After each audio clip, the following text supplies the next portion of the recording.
Let's talk about why the paradox of choice is bullshit. Yes. Welcome to the Treachery of Data podcast, the companion podcast for the weekly CRO Roundtable, where we summarize a topic that we discussed each week and give you a bite-sized chunk to digest. This week, we're actually going to talk about the paradox of choice. And why it's bullshit. Well, okay, first then, let's get into what actually the paradox of choice is. It's a sort of psychological principle or quoted thing where if someone is presented with too many options, they're unable to make a decision because it's too confusing and too overwhelming. Yeah. And I was born from a jam study. Yeah, I don't know if that's necessarily the origin of it, but it's a regularly regurgitated anecdotal example of choice paralysis, where someone apparently did some sort of study or test where they presented jars of jam at a country fair or something like that. I'm embellishing this right or story or whatever, and people coming to the stall, like one of the stalls had 7 jars of jam, and then the next stall over had 30 jars of jam or something like that. And the people coming to the stall with 30 jars, like they didn't make as much money because people weren't buying as much versus the side that had 7 jars. And the theory behind it was, well, the 7 jars, it's much more clear. Like, here's your choices. It's a focused amount of selection. Oh, it's easy. It's easier to pick. I'm going to make a choice. So they ended up selling more product overall. The psychologist who kind of did the jam study was Barry Schwartz. And he's got a book on the subject as well. It's actually called The Paradox of Choice, which I think is where the term comes from. The thing about the jam study is that there's this thing called the replication crisis, where there's a whole bunch of psychological studies which could not be replicated. And part of the idea of science is that you should be able to replicate the results of an experiment. So with the particularly the jam study, that jam study could not be replicated. You could debate whether or not the paradox of choice actually exists or not, whether or not people are flummoxed by the number of choices that they are given. But there's no scientific basis for you saying that as a concept exists. Right. It's an anecdote, not a statistical fact. Like Yes. the Yes. the study or the conditions of that experiment have not been repeated enough times to say, within a reasonable level of certainty, this is a, somewhat factual truth. Yeah. Yeah. Exactly. And that's the exact reason why when we're running A/B tests on websites, we have statistical significance calculations, right? It's the these results are measurable as a result of the thing that we're testing, not as a result of random chance, right? That's why you have all of the statistical calculations behind and backed up behind the tests that you run. It's just a single study until somebody has replicated it.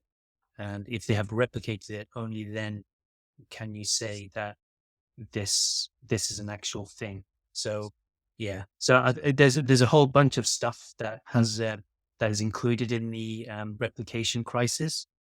So this is one of them. Hmm. And when there are a lot of examples about, oh yeah, we did we experimented on, say, for example, navigation or whatever, and the theory, the hypothesis behind it was we are trying to fix this paradox of choice, or kind of like kind of fix the paradox of choice. Um, it's more often than not they're doing other stuff. It's other stuff. working behind the scenes. Yeah. Okay. Yeah. Yeah, so, like, with paradox of choice, it's not even necessarily we're not saying it's, "Oh, it completely false, completely wrong," like, "Oh, totally debunked and 100% a myth," right? Because sure, it is really difficult to make a selection from a giant list of options if you don't have any context, you know? Um, we've talked about this quite a few times on the round table, and one of our regular attendees, Craig Sullivan, something that he mentions a lot is look at a Starbucks menu. There's, 3 or 4 different sizes of drink, and then whatever, 10 or 20 or 30 or however many different drink types of options, and then, you can have add-ons, you can change, there's tens of thousands of possible different drink combinations that you can order from Starbucks.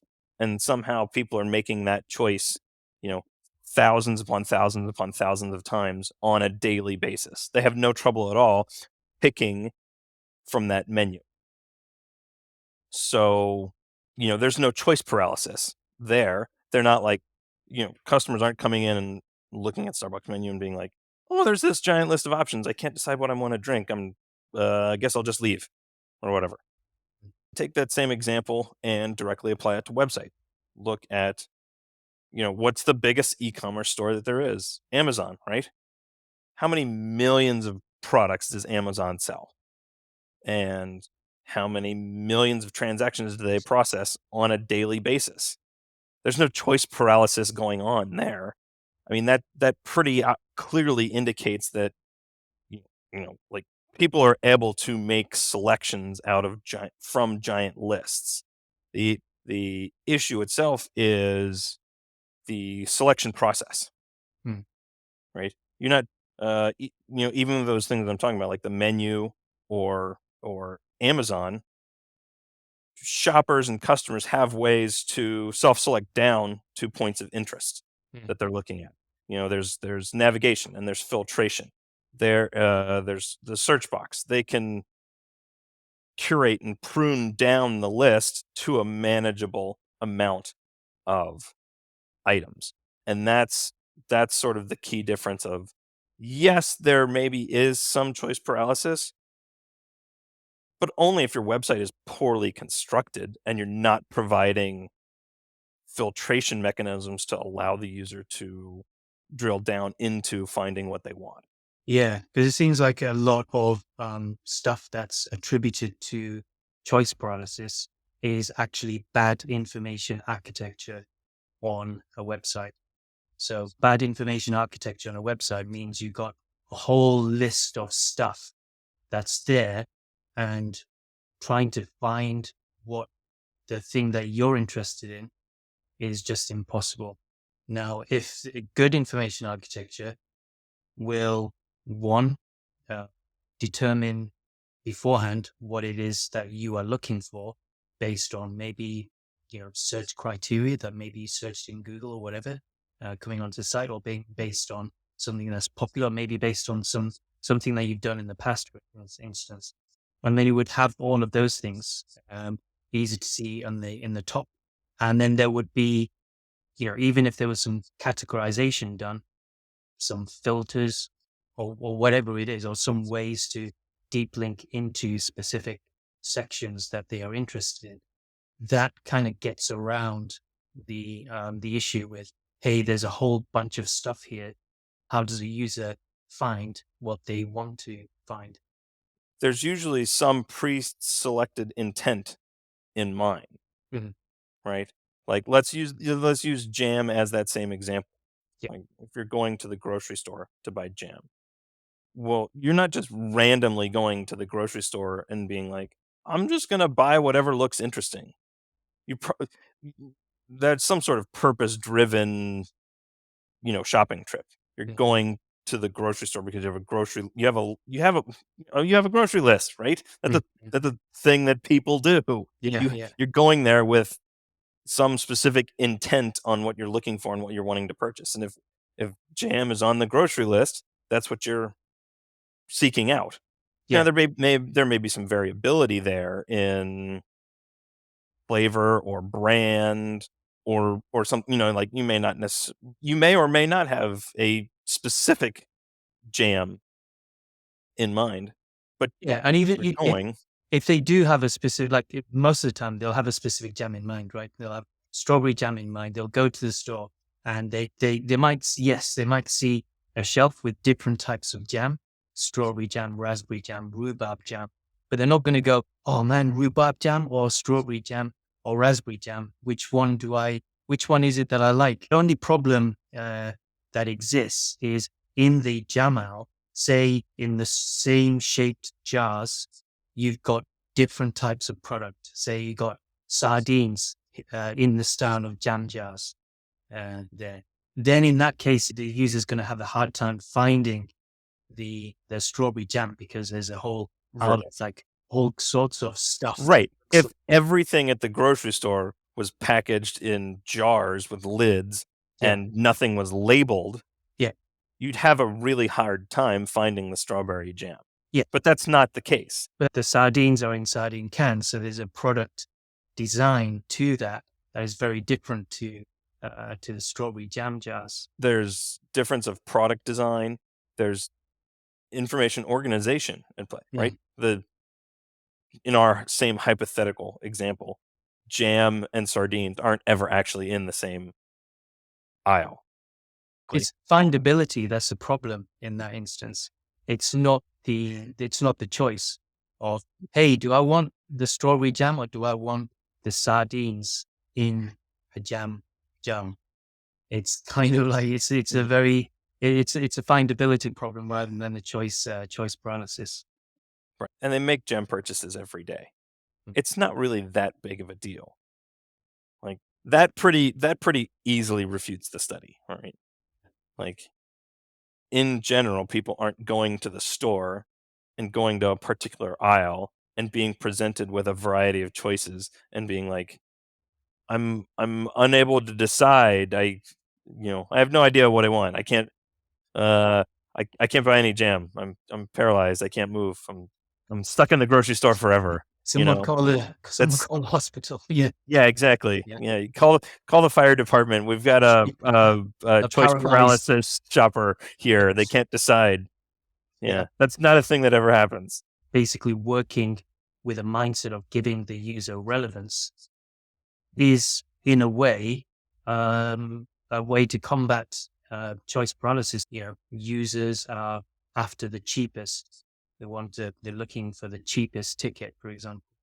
So, if they're looking for the cheapest ticket, how do you make sure you serve them up relevance? Some people might be after cheapness. Some people might be after, like specific time, sort of thing. So in Yeah. that instance, do you give them filters to, hone down on relevance? Do you get rid of the stuff that's just duplicates? Within the digital space, you know that your shopper's coming there with they have some sort of intent in mind.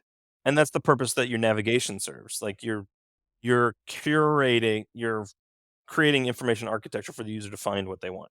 In your example, you're talking about tickets, like plane tickets or train tickets or concert tickets or something like that, right? And each of those are different use cases. Like for plane tickets, someone's probably shopping on departure arrival time and price. Like those are probably your two biggest factors. So your navigation's architected that way, probably. And you have sort by price, sort by time.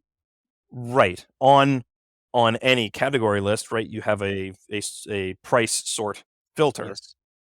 um, so that people can like say, "Oh, I want products that are, $10 to $50 or something like that."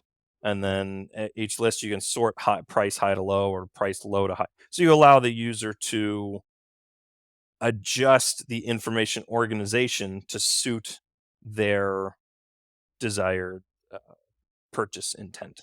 There's like information architecture problems. There's product design problems, and then there's like merchandising issues. I can see the appeal of paralysis of choice as an anecdote or something where you you you hear about it or discover it for the first time. You're like, Oh, that's a really interesting thing. I should test that. That's something I've totally, absolutely have done in the past when I first keyed into it. I was like, "Ooh, what I'm working on all these sites with big mega menus. Those they must be terrible. I have to test getting rid of them and stuff." And more often than not, it didn't actually work. Mhm. It wasn't like stripping away the navigation down to, instead of a big menu, it was like, here's 5 or 6 item subcategories or something like that instead. Uh, it more often than not, it didn't actually work. And it's that same reason. It's just information design and architecture. If the mega menu, uh, there were cases where it worked, but it was more of a design issue rather than a quantity issue. And it was a design issue in the sense of, here's the mega menu, and it's just a list of links all mushed together without any differentiation between them. And so you apply information design there instead. Like, uh, you have your top level menu, right? Which is, here's like your 6 or 7 or 8 or however many, like, super important categories. These are the things that, define us as a brand. These are our main things that people come to us to shop for. And then you have your mega menu under each of them that are lists of subcategories, and then maybe even subcategories or something. But each list is broken out into subsections, right? Is it really choice paralysis, the fixing choice paralysis that cause a problem? Or have you just kind of taken away products which would have been big sellers, which which probably would have sold well if they were labeled Right. correctly, if they were sort of packaged better. So Yeah. uh, so I think there is a danger Would of the just whittling out um, products for the sake of something that really it's not the problem at hand. There's another different problem, but getting rid of it just for the sake of getting yeah. rid of it.